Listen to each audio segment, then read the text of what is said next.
De volta com o Educador em Entrevista, recebo hoje aqui o Everton Basílio, gratidão pela participação conosco, boa tarde. Boa tarde, Luciano, boa tarde a todos os telespectadores da Educadora. É sempre um prazer estar aqui transmitindo informações para a população. Bom, vamos falar um pouquinho aí de saúde mental, né, de bem-estar, em especial, né, a infância e adolescência, não é, mas sem descartar a vida adulta, porque também a gente tem uma consequência nisso, né, Everton? Se a gente não começa a trabalhar a saúde mental desde cedo, ela tem, como qualquer outra enfermidade, um cumulativo.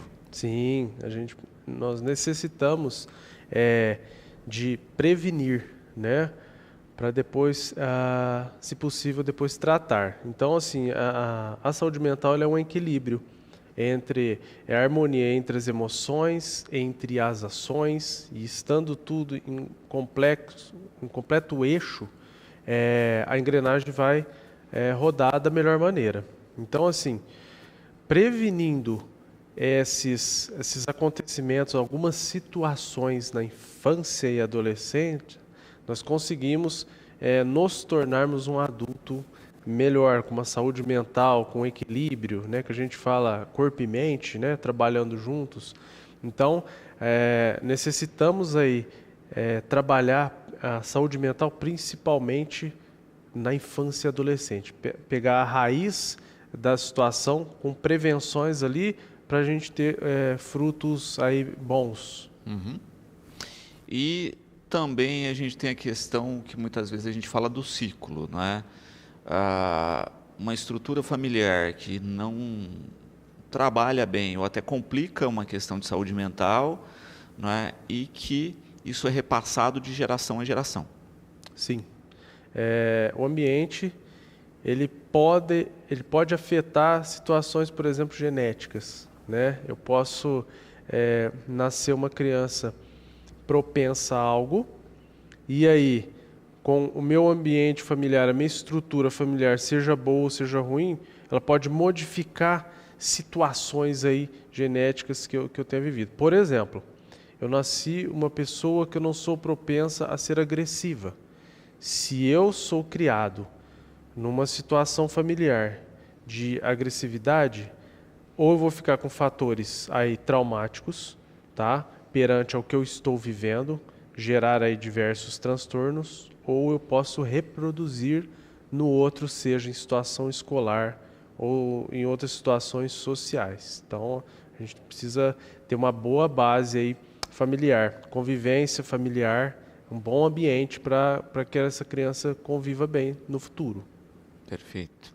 E não é sempre entendendo que é um conjunto de fatores, né, como você coloca. A gente tem a questão genética, a gente tem um ambiente familiar, a gente não pode esquecer do ambiente social, da escola e tudo mais, e hoje em dia também das redes sociais, ou seja, o conjunto de influências é muito maior. Sim, podemos estar sendo criados por uma família com uma ótima educação, podemos estar estudando em uma escola que está nos ensinando valores de cidadania, né, de como lidar com o outro, de como tratar o outro, porém, o que eu acompanho nas minhas redes sociais é o que pode estar aí me tornando digamos, uma plantinha maléfica, com frutos ruins, porque o que a gente acompanha também, e se a família não tiver também ligada e antenada no que essa criança está vendo, pode contaminar fatores aí, para que esses fatores aí transmitam, seja na família ou seja em fatores escolares. Então, estar atento a todas essas influências, mas hoje também a gente tem uma questão complicada, e é o que a Bruna coloca, né, em especial quando a gente fala de redes sociais, das crianças terem mais domínio que os pais, e os pais não conseguirem, de fato, criar mecanismos de barreira disso. Sim. Hoje as crianças e adolescentes são ótimos com tecnologia, né? E é fácil de tapear. Quem não conhece tanto essa tecnologia. Então, por isso que, assim, se nós não sabemos o que ele está mexendo e tudo mais, e eu não conheço tanto esses fatores, seria interessante de nos informarmos, seja com vizinhos, seja com outros familiares, para a gente ficar atento, porque hoje essa geração ela consegue nos tapear fácil. Ah, o que você está fazendo aí? Não, só estou conversando com um amigo meu. Talvez esse amigo é uma pessoa que você nem conheça, que você já está expondo fotos, expondo o endereço, seja em jogos online, etc. E aí os pais não têm tanto conhecimento. E aí fica fácil de tapear. Então é muito interessante de ter esse suporte, seja com outros familiares ou com vizinhos, para a gente ficar ligado, porque é fácil de tapear. João Pedro colocando uma questão interessante, né? A pessoa sozinha consegue se dar conta quando a saúde mental não vai bem, ou, né, as pessoas que estão à volta podem ajudar nesse processo? Às vezes é muito difícil, são situações que é difícil a gente enxergar onde nós estamos patinando. Às vezes também, os nossos familiares, alguns nos dão alerta, outros também não vão saber o que está acontecendo. E, se possível, onde enxergaríamos? Terapia. A terapia, às vezes, nos ajuda a enxergar situações. Por quê? A terapia também trabalha prevenção. Então, às vezes, tem situações que necessito fazer terapia por algo que está acontecendo na minha vida. Porém, com os relatos diante das sessões, você pode descobrir o fator primordial que você está patinando ali, o porquê. Onde chegou nesse ponto? Às vezes a terapia nos faz enxergar. Às vezes um familiar que nos acolha também nos faz enxergar. Então, às vezes, nós sozinhos fica mais difícil enxergar os erros, ou também a gente não quer admitir certas situações. Então, tanto familiares quanto terapia pode e muito nos ajudar a enxergar aí situações, sintomas, etc. Perfeito. Então também é uma questão que tem que ser trabalhada de certa maneira mais socialmente, né? Olha, né, quem está à volta indique, né? E tirar um pouquinho desse preconceito de saúde mental que ainda a gente ouve mais a pessoa falar, né? Que é coisa de maluco, de fato falar não, né? É uma rotina e que tem que se buscar um médico. Sim, demais. Temos quebrado barreiras, né, Luciano, para essa questão dos preconceitos e tudo mais. Eu vejo que essa barreira da saúde mental, ela começou a ser aberta um pouco mais na pandemia, com situações aí de esgotamento profissional, esgotamento emocional em casa, de pessoas verem a necessidade começou a terapia online, vídeos, home office, etc. Ali na pandemia, eu vejo que expandiu um pouco mais a saúde mental, mas ainda há o preconceito de que buscar terapia, buscar neurologista, psiquiatra é coisa para louco. E não, nós trabalhamos prevenção, nós trabalhamos tratamento e melhor qualidade de vida para esse paciente aí. Perfeito. E é interessante também a gente pensar, né, que, olha, a gente faz tratamento para o organismo todo, né? A gente se medica para o organismo todo, mas quando a gente está falando de saúde mental, a gente está falando de cérebro, que é um órgão, né, que tem problemas químicos, como todo organismo tem problemas físicos, como todo organismo tem, e a gente ainda tem muito preconceito em tratar, né, doenças, patologias ligadas a isso. Eu vejo que o cérebro é o primordial. Às vezes a gente fala corpo e mente, ok. Só que assim, não dá para separar, porque, digamos, você é um atleta, você vai trabalhar hoje. A partir do momento que você, hoje eu estou fadigado, hoje eu não estou com tanto humor para trabalhar. Da onde vem? Do cérebro. Sejam componentes químicos que foram gerados ali para enviar aquela mensagem que hoje você está com preguiça, hoje você está debilitado. Então o cérebro é o comandante disso tudo, sejam processos químicos ou elétricos também, os neurônios.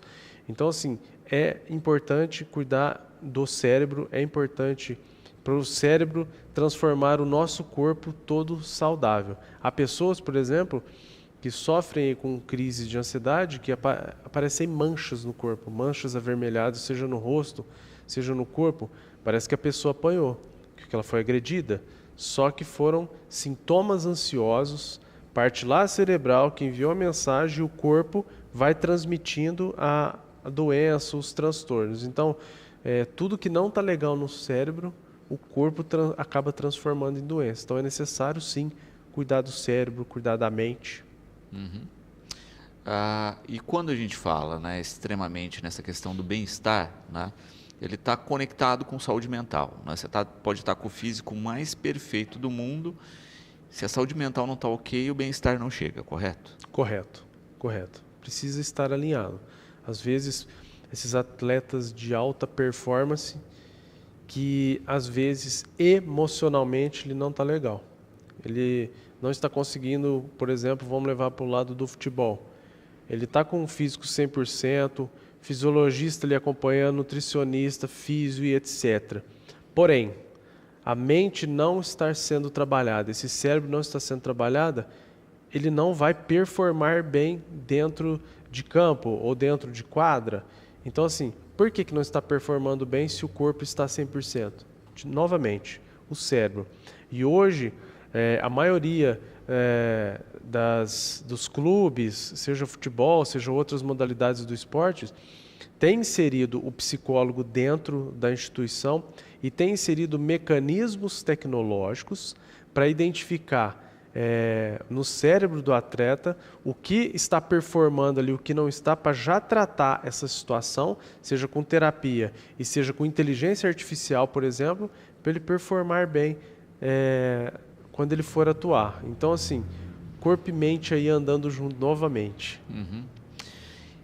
E falando um pouquinho de terapia, né, que a gente poderia colocar no plural, né? Terapias hoje, você tem profissionais específicos, tipos de terapias específicas, e muitas vezes as pessoas nem fazem ideia do volume dessas terapias. Sim, cada psicólogo, terapeuta aí segue uma abordagem diferente, né? A terapia, ela pode ser individual, ela pode ser em grupo, ela pode ser terapia de casal, terapia familiar. Então tem diversas constelações familiares para entender situações, problemas. Então, assim, o que é o interessante?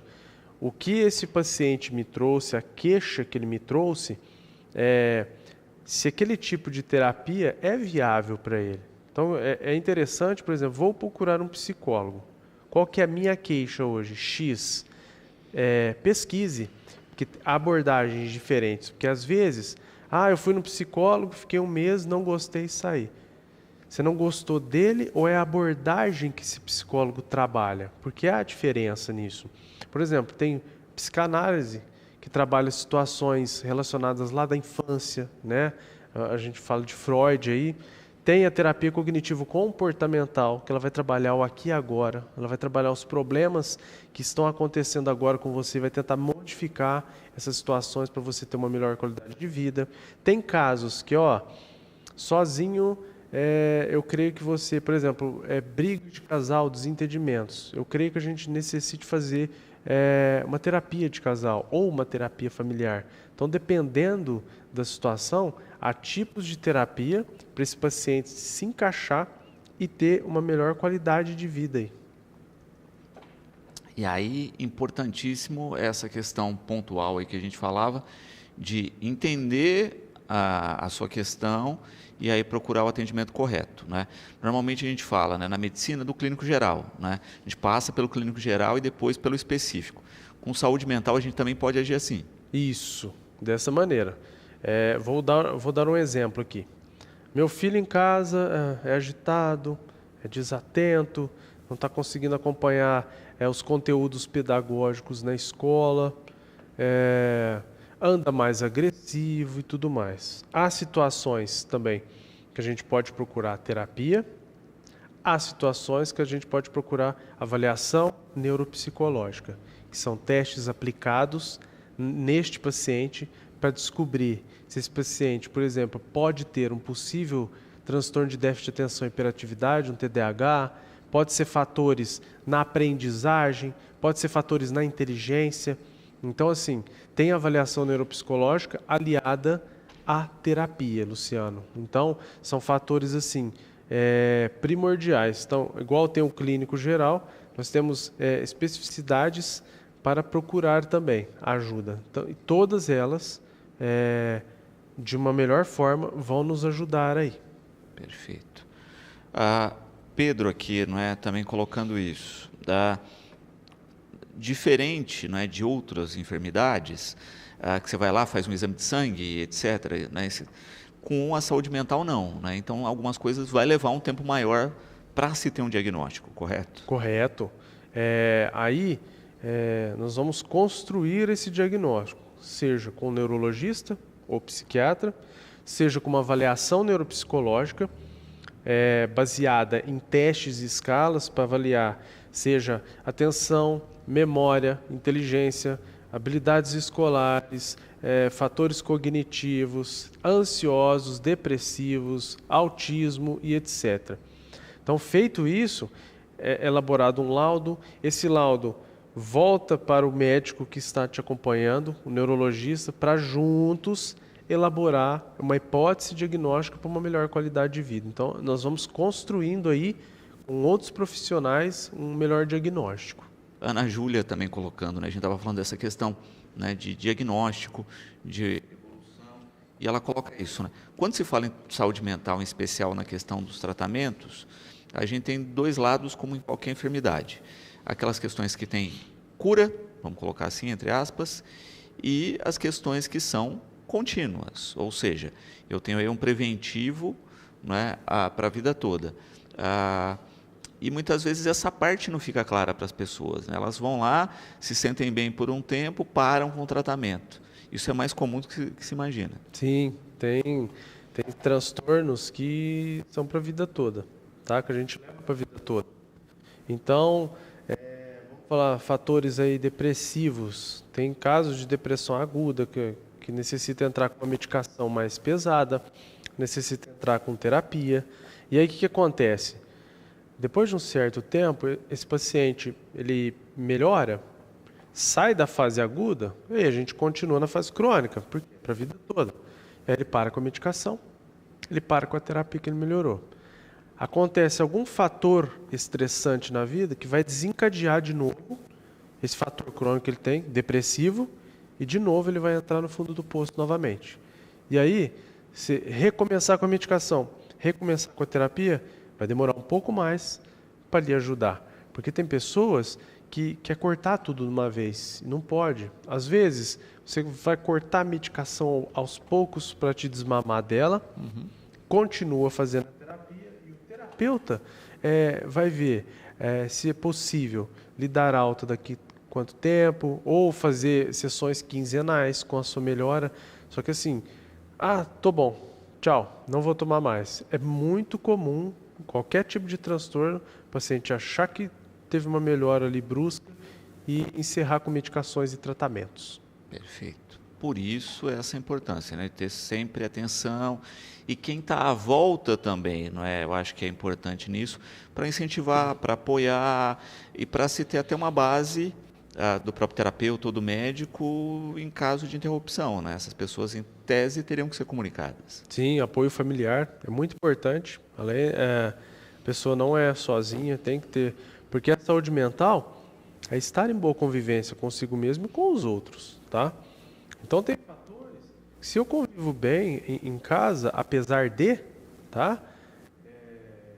Digamos assim, eu tenho depressão, eu tenho uma saúde mental boa? Sim. Sabe por quê? Porque a depressão, na fase aguda, não. Mas se é uma depressão que está controlada, que está sendo tratável, você está com uma saúde mental boa. Ou seja, você conseguiu reequilibrar o seu cérebro para isso. Agora, se a gente tem um suporte legal, Luciana, não para de tomar não. Já estou vendo que o teu comportamento está mudado. A gente tem esse aporte aí, seja em casa ou seja no trabalho, porque acontece nos trabalhos dos próprios colegas nos orientarem. Você está mais agressivo hoje, está acontecendo, está com problemas. Então, as próprias pessoas também vão nos ajudar referente ao que a gente está passando aí em saúde mental. A Ruzek, né, parabenizando aqui pelas colocações, e a gente falava dessa questão, né, de efetividade do tratamento também, né, que é uma questão importante, né, que diferente de outros tratamentos, estou com uma dor, vou lá, tomo um remedinho, a dor desaparece, eu continuo o tratamento. Com saúde mental as coisas têm um passo a passo, né? Do mesmo jeito que gradativamente a gente compromete a saúde mental, é gradativo para sair daquele estado. Sim, perfeito. Tem que ter muita paciência. Não é aquela coisa, vamos de Neusadina para dor de cabeça, né? É bem gradativo. Hoje nós temos aí as terapias, os tratamentos para nos ajudar, para ter paciência com os tratamentos, a espera. Hoje nós temos que eu particularmente faço, Luciano, gosto muito. Nós trabalhamos chamado neurofeedback, que ele é uma touca que você insere no paciente, é igual eletro, tá? Só que é diferente, é um aparelho tecnológico que você mapeia o cérebro desse paciente, vai verificar as ondas cerebrais dele e o próprio aparelho lhe dá situações, por exemplo, averiguar sintomas depressivos, averiguar dificuldade para iniciar o sono, averiguar pessoa propensa a gripes e resfriados. Então, o próprio mapeamento, ele escaneia o seu cérebro. Com isso em mãos, você consegue terapeuticamente já cortar um caminho imenso e trabalhar com esse paciente aquilo específico que foi dado no mapeamento. Então, assim, é a tecnologia aliada aos tratamentos terapêuticos. Então, com isso, você já sabe onde mexer. Então, o paciente está falando que ele está deprimido, que ele está vivendo por alguma situação. Você mapeou o cérebro dele e o próprio mapeamento disse, averiguar sintomas depressivos. Opa, encaixou. O que o paciente me trouxe, a queixa, e mais o que ele mapeou, encaixou. Vamos focar nisso. Então, a gente encurta caminhos para trabalhar com esse paciente. E, claro, sempre com paciência do tratamento. E isso é uma evolução muito grande, né, com o mapeamento, porque antes a gente não tinha isso, Não. Era uma questão do feeling só do profissional da saúde mental. Isso, às vezes, por exemplo, tem casos terapêuticos que você se aproxima de 1 ano para começar a mexer na estrutura ali onde você deveria mexer com o paciente. Tem casos que são mais rápidos. Tem casos assim que não queria fazer terapia, mas vou fazer terapia. É aquela coisa assim, não vou falar tudo da minha vida para esse cara não, entendeu? Então demora um pouco, às vezes, o tratamento. Ou a pessoa tem um rapport, que a gente fala, é de você já confiar no outro de cara e você já tem uma grande evolução. Agora, com o mapeamento, não adianta eu chegar e falar, eu não sou ansioso, Luciano. O mapeamento está lá, está explodindo lá que ansiedade, insônia, sei lá, bruxismo, dificuldade cognitiva, o mapeamento está tudo. Teve uma situação até interessante a gente colocar, que ele deu para averiguar, por exemplo, um paciente de 12 anos, averiguar predisposição a vícios. Olha que interessante. Então, assim, o mapeamento te dando isso, você investiga a genética familiar, se há abuso de álcool e drogas ou outras situações, para você já trabalhar com a prevenção com esse paciente. Olha que interessante. Então, a tecnologia aliada à terapia é assim, um encaixe perfeito. E é bacana quando se trata também da questão preventiva aí que você está falando, né? Isso. Porque antes, quando a gente falava de vícios, era um tiro no escuro, né? Às vezes, tem ou não um caso na família, né? Mas a partir do momento que saiba que existe uma predisposição e se convence essa pessoa, olha, você tem predisposição, se começar a usar, você pode virar dependente, a gente tem uma chance grande aí de mudar muitas problemáticas que estão na rotina da nossa sociedade. Maravilha, porque a terapia, ela trabalha também com prevenção. Porque eu posso estar saudável e fazer terapia para me conhecer, entendeu? E às vezes está me prevenindo de muitas coisas, né? Por exemplo, então assim, se vamos falar por fatores, vamos falar de hipertensão. Eu, por exemplo, nasci numa família que 90% é hipertenso. O que eu vou fazer? Atividade física, boa alimentação e etc. Para prevenir que eu tenha hipertensão no futuro. Olha que interessante. Então, assim, a terapia também vai fazer isso. Então, se algo me deu predisposição a vícios, de quê? Jogos? Bebidas? O quê? A genética da família é X, sei lá, obesidade, alguma coisa assim. A gente está falando da genética, por exemplo. Obesidade, sou propenso a ter obesidade no futuro. Ok, o que faremos para prevenir isso, né? Então, assim, ajuda muito. Então, o mapeamento, se é predisposição a vícios, já vamos tratar a criança ou adolescente aqui para que torne um adulto sem vícios. Também, não é, fechando essa questão, né, que eu acho importante a gente destacar, a qualquer momento se pode procurar saúde mental, não é? Então, desde pequenininho aí, como a gente colocava, né? Olha, notou que tem alguma possibilidade? Do mesmo jeito, não é que quando a gente tem qualquer problema de saúde, a gente vai lá e busca uma consulta para saber se confere ou não, se de fato tem algo ou não, a gente tem que começar a quebrar o preconceito e pôr na rotina, não é isso? Com certeza, Luciano. Hoje, infelizmente, tem tido muito diagnósticos tardios. Então, hoje temos aí, sei lá, adultos de 30, 40 anos descobrindo que sofreu a vida inteira na infância e adolescente que tem TDAH ou que tem um autismo leve, só que sofreu a vida toda com bullying, com aprendizagem, etc. Então, hoje, nós temos adultos descobrindo diagnóstico tardio. Se nós começarmos a pequenos sinais, sei lá, a familiares que procuram o Dr. Google, né, para ver situações. Meu filho já passou de 2 anos e 8 meses, 2 anos e 9 meses, não falou, não pronunciou nada na fala. É considerado um atraso de fala? Vou pesquisar. Opa, é considerado. É necessário procurar fono? Vamos procurar fono. Então, sabe, pequenos sinais que nós vamos vendo aí na infância, se a gente já começar com um processo interventivo, estaremos com adolescentes e adultos mais saudáveis. Perfeito. Everton, gratidão pela participação conosco sempre, né? Espero aí ter esclarecido as dúvidas dos nossos espectadores e alertado, né, principalmente para a questão da saúde mental, e fica sempre o convite aqui para participar conosco. Luciano, é sempre um prazer estar aqui, agradeço a participação de todos, é sempre bom estar com esse tipo de informação para a população, para a saúde mental. Quem cuida da mente cuida da vida. Então, assim, pequenos sinais, procurem, se tratem, seja para as crianças, para os adolescentes, você adulto que está nos assistindo. Então, é sempre bom trabalhar a nossa saúde mental. Agradeço.